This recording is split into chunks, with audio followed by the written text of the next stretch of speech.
সব কিছুর মূলে সেই সৃষ্টিকর্তা, সব কিছু তিনি করেন। এটার একটা সাধারণ উদাহরণ দেই। দেখবেন যে সমস্ত পানির উৎস সাগর, তাই না? তো এই পানি কোথায় থাকে? নদী, নালা, খাল, বিল, হাওর, বাওর, জলাশয়, তারপরে কুয়া, ডুবা, বালতি, নোটা, বদনা, ঘটি, টিউবওয়েল, তাই না? কত জায়গা থাকে, সাগর, হ্যাঁ, মহাসাগর, সব জায়গা, বিভিন্ন বিভিন্ন জায়গায় পানির যে সোর্স থাকলেও এগুলো মূলত ওই আদি উৎস তার এক এক আদি উৎস সেই কি? সাগর। আবার এই পানির আবার রূপ আছে, জানেন তো? এই পানি কখনো বা স্বাভাবিক তরল অবস্থা যেটা আমরা খাই, এই পানি আবার বাষ্প হয়ে যায়, অদৃশ্য হয়ে যায়, চোখের সামনে আমরা দেখতে পারি না, ধরতে পারি না, শিশির বিন্দু হয়ে যায়, তাই না? আবার এই পানি মেঘ হয়ে যায়, এই পানি আবার বৃষ্টি হয়ে যায়, এই পানি আবার বরফ হয়ে যায়। কত বিচিত্র ধরনের খেলা, কিন্তু পানি কি? এক। বুঝতে পারছেন? আচ্ছা, এবার দেখেন যে আল্লাহ পাক বলতেছে যে তিনি আদি, তিনি আদি, অর্থাৎ যখন কিছুই ছিল না তখন তিনিই ছিলেন। আবার যখন কিছুই থাকবে না তিনিই থাকবেন, তিনিই অন্ত। তাই বলতেছেন তিনি আদি এবং তিনি অন্ত, তিনি যুগপৎ, ব্যক্ত ও অব্যক্ত, তিনি প্রকাশ্য আছেন, তিনি গোপনে আছেন, এবং তিনি সর্ববিষয়ে সম্যক জ্ঞাত। এটা আছে সূরা হাদীদের 3 নম্বর আয়াত। মজার বিষয় না? সর্বত্রই তিনি আছেন, আপনার ভিতরে আছেন, আমার ভিতরে আছেন। এখন মনে করেন যে আপনার ভিতরে কেমন আছেন, আমার ভিতরে কেমন আছেন, একই অবস্থা। এখন আপনি একটা ঘর, ভালো করে খেয়াল করে শুনে রাখবেন, আপনি একটা ঘর, আমিও একটা ঘর, আল্লাহ উভয়ের মধ্যে আছেন, কিন্তু আপনার ভিতরে যে আল্লাহ, যে নূর, যে জ্যোতি, যে আলো, সেটাকে আপনি নিভিয়ে ফেলছেন। কিভাবে? অন্যায় কাজ করতে করতে, খারাপ কাজ করতে করতে, মন্দ কাজ করতে করতে। বোঝা গেছে? তখন আপনার ভিতরে আর সেই আল্লাহ বিরাজ করে না, কারণ আপনার ঘরটা তো বাতি নিভে ফেলছেন, অন্ধকার করে ফেলছেন, তাই না? যেমন সিগারেট খেতে খেতে, বুঝুন তো, সিগারেট খাইতে খাইতে খাইতে খাইতে আপনার ফুসফুসে এক প্রকার লেয়ার জমে যায়, কালি জমে যায়, কার্বন জমে যায়, ময়লা জমে যায়, তখন হ্যাঁ সমস্যা হয়, শরীরের ক্ষতি হয়। বোঝা গেছে? বুকে ব্যথা হয়, ক্যান্সার হয়, স্ট্রোক হয়, মারা যায়, শেষ। আর যারা খায় না তাদেরকে অনেকটা, তারাদেরও সমস্যা হইতে পারে, ধুলাবালি অন্যান্য ময়লা কারণে হইতে পারে, তবে কম হয়। যারা বেশি সিগারেট খায় তাদের ক্ষতির পরিমাণ বেশি হয়, এটাই প্রমাণিত।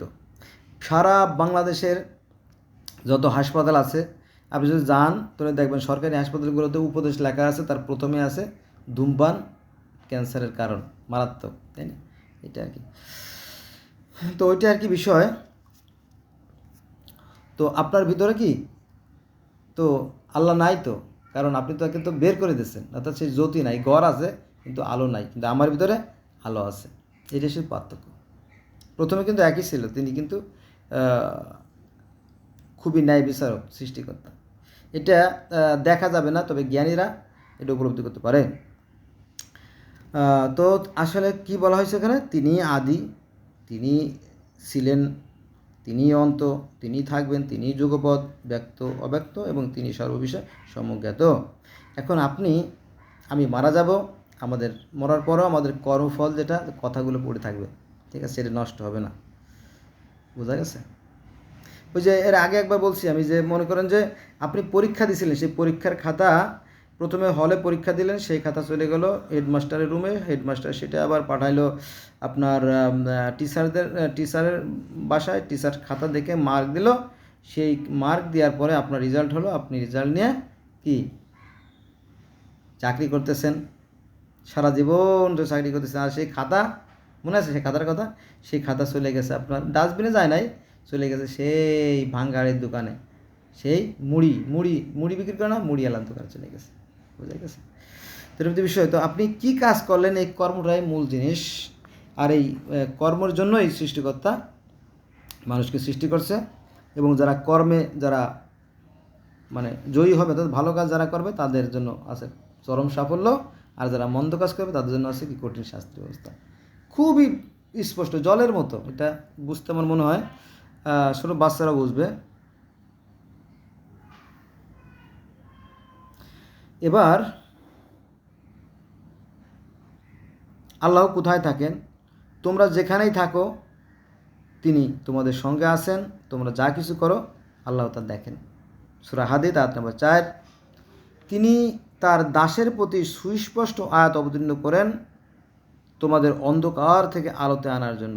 এই যে যে কোরআন, এগুলো মূলত আলো, জ্ঞানের আলো, ঠিক আছে? যারা যাতে হেদায়েত প্রাপ্ত হয়, ওই যে আলোর কথা বললাম, আলো জ্বালা যে অন্ধকার দূরীভূত হয়, ঠিক এই কোরআনের জ্ঞান মানুষের কি। এই কোরআনকে আবার জ্যোতিষে তুলনা করা হয়েছে। তিনি তোমাদেরকে জ্যোতি দিবেন, অর্থাৎ এই জ্যোতি বলতে জ্ঞানের আলোর কথা বলা হয়েছে। তিনি তোমাদেরকে জ্যোতি দিবেন, যা দিয়ে তিনি তোমাদের তোমরা চলবে মানে কি, পথ চলবে, অন্ধকার পথ আলো দিয়ে চললে কি নিরাপদ, তাই না? কোনো ভয় থাকে না, শঙ্কা থাকে না, জড়তা থাকে না, সাপ ব্যাং কেঁচোর কোনো ভয় থাকে না, সেই কথা বলেছে। এটা আছে সূরা হাদীদের 28 নম্বর আয়াতে।